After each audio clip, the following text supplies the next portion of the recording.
สบายดีมาพบกับ2คลิปตัวอื่นมื้อนี้แอดมินจะพาทุกคนมาเบิ่งการอัปเดตรางวัลของหวยราศีมาใหม่เนาะทุกคนเนาะตอนนี้เพิ่นได้มีการอัปเดตรางวัลของหวยราศีเนาะเพิ่นได้เริ่มมีการอัปเดตและนำใส่เนาะตั้งแต่วันที่13สิงหาเป็นต้นไปเนาะซึ่งจะเป็นแนวใดเนาะให้ทุกคนเบิ่งคลิปตัวนี้ให้จบเนาะเพื่อจะเป็นแนวทางเนาะในการซื้อเลขซื้อหวยหรือว่าผู้มักเสี่ยงโชคเสี่ยงรางวัลเนาะในเลขหวยราศีหรือว่าเลข6ตัวเนาะเราจะมาเบิ่งกันเลยเนาะให้ทุกคนเปิดแอป InSee ครับให้ทุกคนกดมาที่หน้ารักบาทนึงเนาะหลังจากนั้นกดมาที่ในหน้าโมเนาะให้ทุกคนใส่รหัสนำโชคตัวนี้เนาะใส่ตามแอดมินเลยเนาะ2096473478เนาะหลังจากนั้นให้กดตกลงเนาะถือว่าสำเร็จเนาะให้ทุกคนกดมาคืนเนาะมองที่ซื้อเลขมองนี้เนาะให้ทุกคนเลือกกดที่หวยราศีด้านเทิงเนาะเพราะว่าในแอป InSee Hub ของเฮาจะสามารถซื้อเลข6ตัวเบื้องซ้ายเนาะแล้วก็หวยราศีเบื้องขวาได้เนาะซึ่งตอนนี้เนาะเพิ่นมีการอัปเดตรางวัลมาใหม่เนาะทุกคนตามนี้เลยเนาะทุกคนราศีปรับปรุงครบประกอบรางวัลมาใหม่เนาะซึ่งเริ่มแต่วันที่13สิงหาเป็นต้นไปเนาะสามารถซื้อเลขได้ได้มีการปรับปรุงดังนี้เนาะทุกคนเนาะทุกคนสามารถเบิ่งตามนี่เลยได้เนาะหรือว่าเบิ่งในแอปของตัวเองได้คือกันเนาะสำหรับเลข6ราศีเนาะที่เฮาซื้อถือเนาะซื้อถึงพันกีบเนาะจะมีลุ้นรางวัลถึง7รางวัลเนาะใน6ราศีเนาะที่เฮาซื้อ6ราศีมีลุ้นรางวัลได้7รางวัลเนาะคือดังนี้เนาะสมมุติว่าเนาะเฮาซื้อ6ราศีเนาะทุกคนซื้อ6ราศีเนาะเงินรางวัลพันกีบแม่น800ล้านกีบเนาะถ้าว่าซื้อพันกีบเนาะแต่ว่าตัวนี้ต้องถูกเรียงเป๊ะๆตามผลออกเลยเนาะทุกคนเนาะตัวต่อมารางวัลต่อมาคือ6ราศีข้างเคียงเนาะ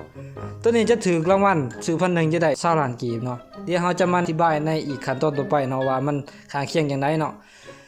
ซื้อหาราศีถ่ายเนาะหาราศีถ่ายเนาะก็ได้เงินรางวัล8ล้านกีบเนาะหาราศีหน้าก็ได้เงินรางวัล8ล้านกีบ4ราศีถ่ายก็ได้1ล้านกีบเนาะ4ราศีหน้าก็ได้1ล้านกีบและถือ6ตัวสลับเนาะถือหมดคู่โตเนาะต่างแต่ว่าบ่เรียงตามผลรางวัลหวยราศีออกเนาะจะได้เงินรางวัลซื้อพันหนึ่งแม่น200,000กีบเนาะสำหรับเลข3ตัวเลขท้ายก็ได้ปกติเนาะทุกคนเนาะแบบคล้ายๆเฮาซื้อเลข6ตัวเนาะซื้อ3ตัวแต่ว่าหวยราศีเพิ่นจะให้รางวัลสูงหน่อยนึงเนาะก็คือถ้าว่าซื้อพันกีบจะได้800,000กีบเนาะซื้อ2ราศีหรือว่า2ตัวแม่นจะได้80,000กีบเนาะทุกคนเนาะซึ่งเพิ่นได้มีการอัปเดตปรับปรุงองค์ประกอบรางวัลมาใหม่เนาะทุกคนเนาะถือว่าถูกใจกว่าเดิมเนาะเราจะมาเบิ่งว่าเฮาถูกรางวัลแบบใดเนาะทุกคนสมมุติว่าผลออกเลข6ราศีเนาะทุกคนเนาะราศีเลี้ยงสมมุติว่าเนาะ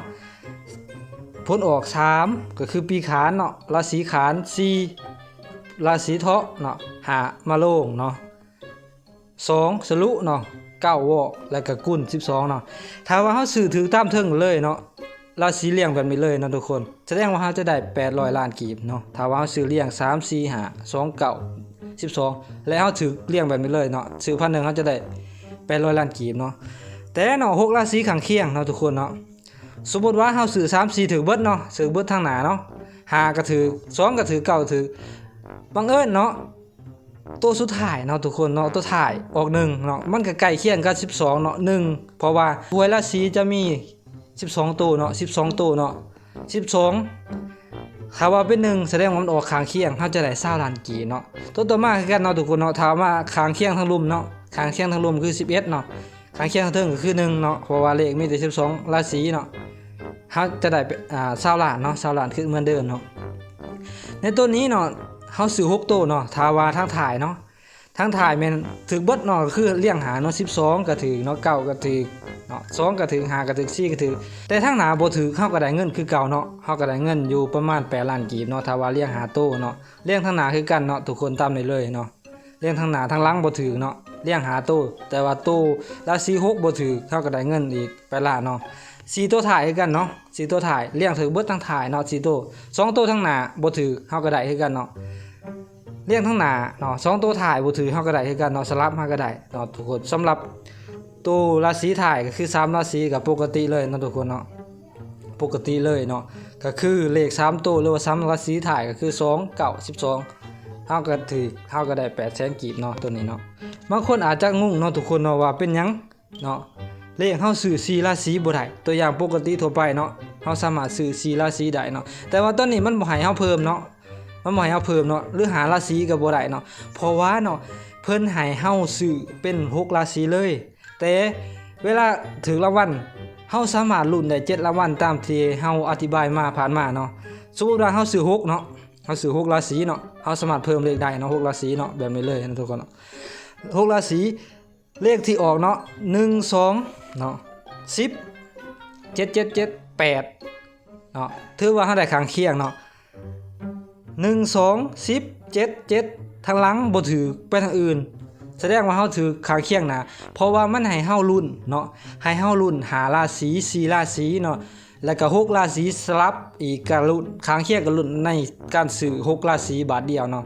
ส่วน3ราศีแม่นได้ปกติเนาะทุกคนเนาะ3ราศีแม่นได้ปกติเนาะหรือว่า2ราศีเนาะแม่นได้ปกติเนาะตัวนี้เนาะส่วน4หาเนาะทุกคนบ่ต้องงงเนาะเพิ่นจะให้เฮามาลุ้นใน6ราศีบาทเดียวเลยก็คือเฮาต้องซื้อ6ราศีแบบนี้แล้วเฮาจะมาลุ้นน้ำหลัง4ราศี5ราศีเนาะลุ้นสลับรุ่นข้างเคียงเนาะรุ่นท้ายรุ่นหน้าถือว่าได้7รางวัลเนาะรุ่นได้7รางวัลเลยใน6ราศีตัวเดียวนี่เนาะทุกคนเนาะ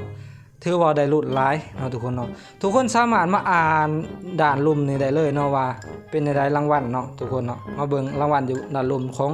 หวยราศีหม่องนี้เลยเนาะทุกคนสามารถเบิ่งได้อยู่หม่องนี้เนาะสำหรับการปรับปรุงโครงการรางวัลใหม่เนาะสำหรับหวยราศีเพิ่นก็ปรับปรุงมา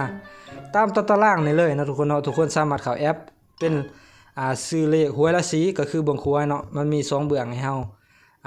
ซื้อได้เนาะคือเบื้องเลข6ตัวเฮาก็ซื้อเลข6ตัวปกติเนาะทุกคนเนาะซื้อเลข6ตัวปกติแบบนี้เนาะ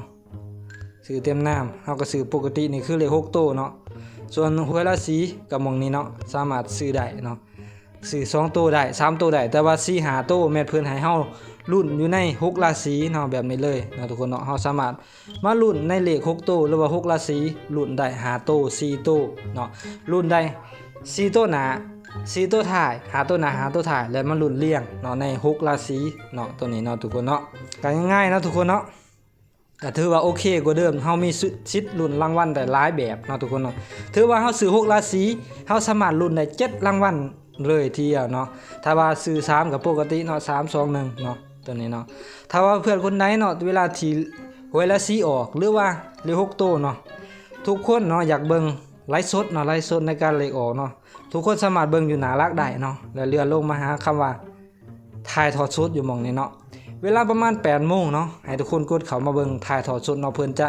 มีทอดสดให้เฮาเบิ่งแบบเรียลไทม์เลยเนาะเวลาประมาณ8 โมงหา8 โมงครึ่งเนาะของมือเลขที่ออกเนาะเฮาสามารถเบิ่งผ่านโทรศัพท์ของเฮาได้เนาะโอเคก็จบสำนี้เนาะทุกคนเนาะสำหรับหวยราศีที่เพิ่นได้มีการปรับปรุงโครงประกอบรางวัลใหม่เนาะถูกใจกว่าเดิมเนาะทุกคนเนาะก็ง่ายๆเนาะสามารถลุ้นได้7รางวัลทีเดียวเลยเนาะทุกคนเนาะในการซื้อเลขเนาะก็คือผลของหวยราศีของเฮาเนาะลุ้นได้7รางวัลเลยเนาะซื้อ6ราศีมันลุ้นได้ทั้ง7รางวัลเนาะก็สำหรับการอัปเดตหรือว่าการนำเสนอของเฮาก็จบสำนี้เนาะทุกคนเนาะเพื่อนคนใดเนาะถ้าว่ามักคลิปนี้ก็ช่วยกันกดไลค์กดแชร์แล้วกด Subscribe เพื่อเป็นกำลังใจเนาะสำหรับคนใดเนาะที่ใส่รหัสของข้าพเจ้าหรือว่าใส่รหัสของแอดมินขอให้ทุกคนถือเลขถือหวยโชคดีเฮงตลอดไปเนาะขอขอบใจ